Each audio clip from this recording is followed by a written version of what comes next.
प्यारे साथ संगत जी, आप सभी को प्यार भरी राधा स्वामी जी। संगत जी, आप सभी से विनती है कि सत्संग को कृपया पूरा सुनकर जाना जी, तभी आप इसका लाभ उठा पाएंगे।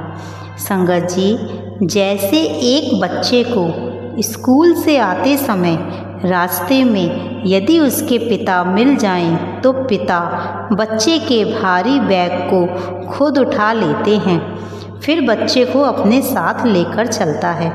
उसी प्रकार सतगुरु हमारे कर्मों के बोझ को उठा लेते हैं, फिर हमें अपने साथ ले जाते हैं। यदि बच्चा अपने पिता का लाडला है तो पिता क्या करता है? पिता बच्चे को देखते ही बैग सहित ही बच्चे को उठा लेता है। उसी प्रकार यदि हम भजन सिमरन करते हैं तो हम भी अपने सतगुरु के लाडले बन जाते हैं और गुरु हमें हमारे कर्मों के बोझ सहित ही उठा लेता है। संगत जी, एक बार का जिक्र है, एक साहूकार और रामदास जो कि गहरे मित्र थे। साहूकार रोज सत्संग जाता था, लेकिन रामदास मना कर देता और रोज जुआ खेलने जुए के अड्डे पर जाता। साहूकार से ने रामदास से कहा कि तुम अपने कुकर्मों को छोड़कर मेरे साथ सत्संग चला करो, लेकिन रामदास ने सुना अनसुना कर दिया। फिर एक दिन साहूकार ने दोबारा कहा, तब रामदास बोला कि तुम सत्संग जाकर रोज पुण्य कमाते हो और मैं रोज पाप करता हूँ। देखे आज हमें अपने अपने कर्मों का क्या फल मिलता है। आज शाम को तुम मेरे घर आ जाना, दोनों बैठकर अपना हाल बयां करेंगे। इतना कहकर रामदास अपने जुए के अड्डे पर पहुंचा, पर आज वहां कोई नहीं था। सो निराश होकर घर आकर अपने मित्र का इंतजार करने लगा। इंतजार करते समय रामदास अपनी छड़ी से जमीन को कुरेद रहा था। जमीन नरम थी तो मिट्टी भी निकलने लगी। थोड़ी देर के बाद छड़ी मिट्टी के घड़े से टकराई, जिसके मुंह पर एक ढक्कन लगा था।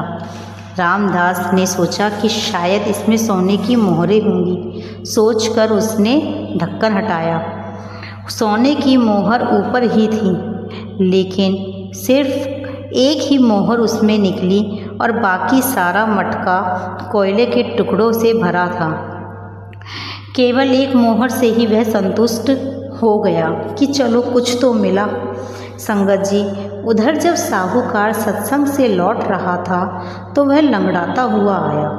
उसे दर्द में देखकर रामदास ने पूछा, क्या हुआ साहूकार, तुम ऐसे लंगड़ा क्यों रहे हो?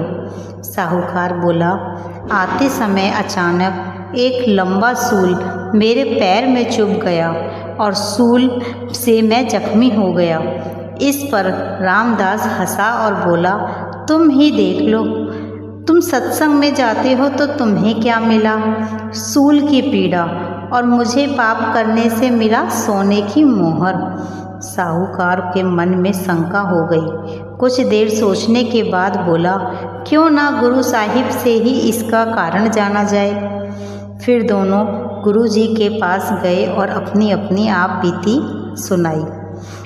संत तो अंतर्ज्ञानी होते हैं। उन्होंने उनके पूर्व जन्मों पर दृष्टि डालते हुए कहा कि रामदास, तुमने पिछले जन्म में एक मोहर दान की थी, इसलिए तुम्हें इस जन्म में सोने की मोहर से भरा हुआ मटका मिलना था, लेकिन तुम इस जन्म में रोज़ पाप करते रहे, इसलिए वो मोहर एक एक करके कोयले में बदलती चली गई।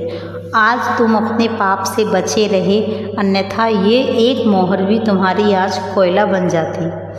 और साहूकार, तुम पिछले जन्म में एक बेरहम बादशाह थे।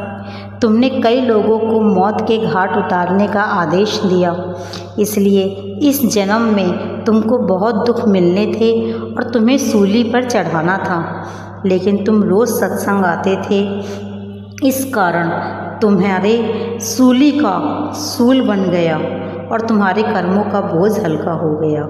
इसलिए संगत जी, हमें रोज़ भजन सिमरन करना चाहिए, क्योंकि हमें अपने पूर्व जन्मों के बारे में नहीं पता।